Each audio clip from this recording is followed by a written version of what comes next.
I'm Gusti Shintya Muliarta from Class 03 of MS2240 Structures and Properties of Material.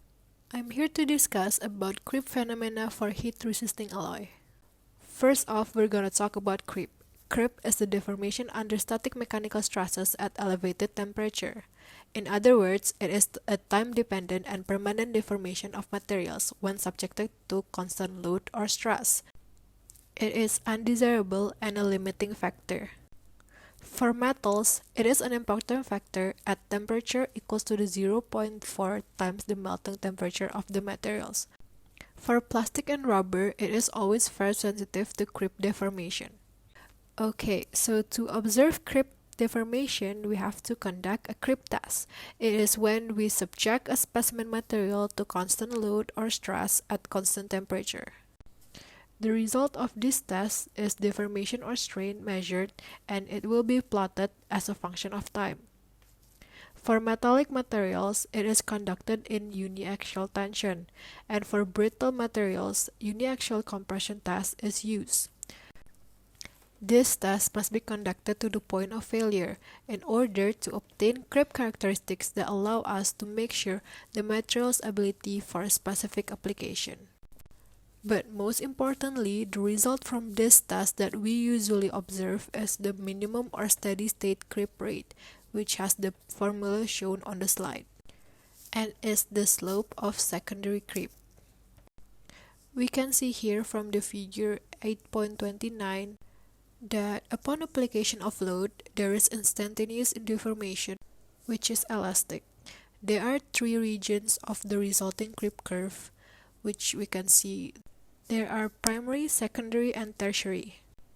And we can see from the time axis that there are TR, which is the rupture lifetime. It is the time taken for the material to rupture. Okay, so firstly, there is primary or transient creep, which curve decreases with time, which means that it has a continuously decreasing creep rate as deformation becomes more difficult due to strain hardening. This is why the material experiences an increase in creep resistance while being strained. Secondly, there is a secondary or steady state creep, which graph is linear. It has a constant creep rate and the longest duration out of the three regions. Materials actually become softer and retains its ability to experience deformation. This process is what we call recovery. As competing processes of strain hardening and recovery find a balance, it will result in its constant creep rate. And lastly, there is tertiary creep, which curve increases with time, meaning that it has a continuously increasing creep rate before rupture, or the ultimate failure, due to microstructural and/or metallurgical changes as there are decrease in cross-sectional area and an increase in strain rate. Next, we have the effects of stress and temperature on creep. From the figure 8.30, we can see that there is a yellow line which has a temperature below the 0.4 times the melting temperature of its material. We can see that after the initial deformation, the strain becomes independent of time, and the graph goes on and on.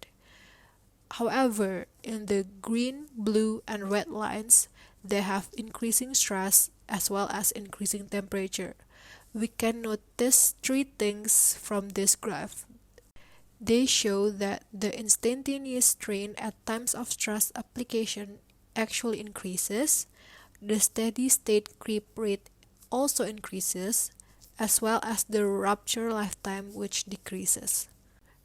In detail, the dependence of creep strain rate on stress can be seen through the figure 8.31, as the results of creep rupture tests are represented as the logarithm of stress against the logarithm of rupture lifetime. In here, S590 alloy, in which a set of linear relationship is observed at each different temperature. The dependence of steady-state creep on stress can be expressed as the formula shown. In figure 8.32, the plot of logarithm of stress against the logarithm of steady-state creep rate produces linear graphs. The slope of these straight lines is n.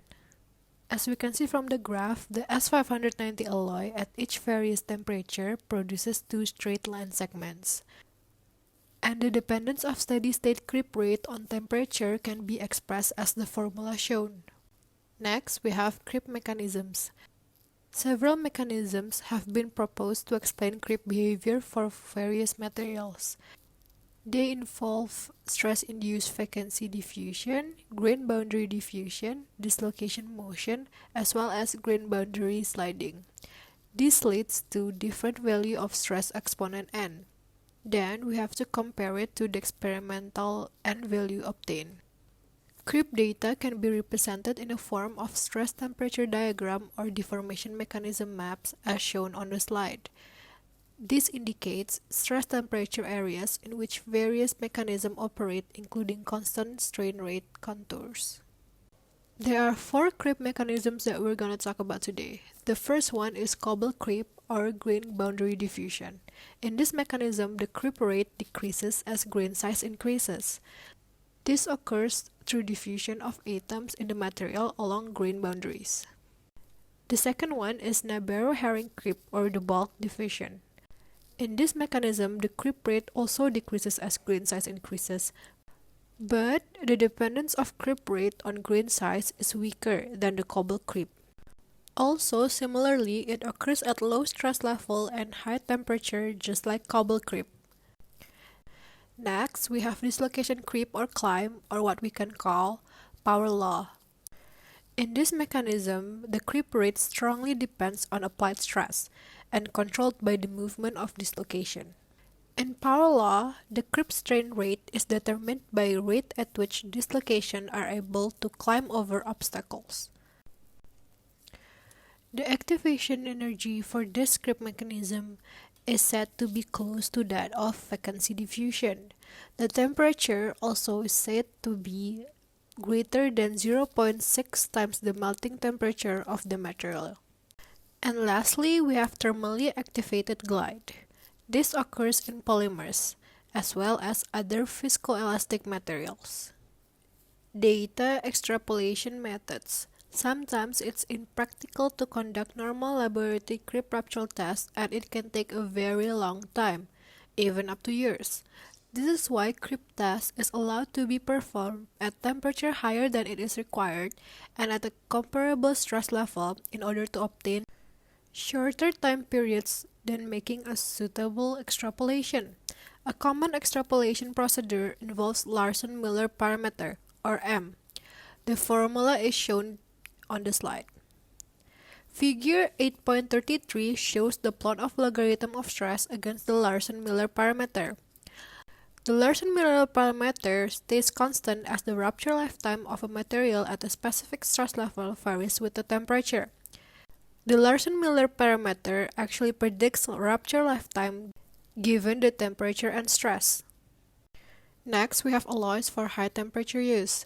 Factors affecting creep characteristics of metals are melting temperature, elastic modulus, as well as grain size.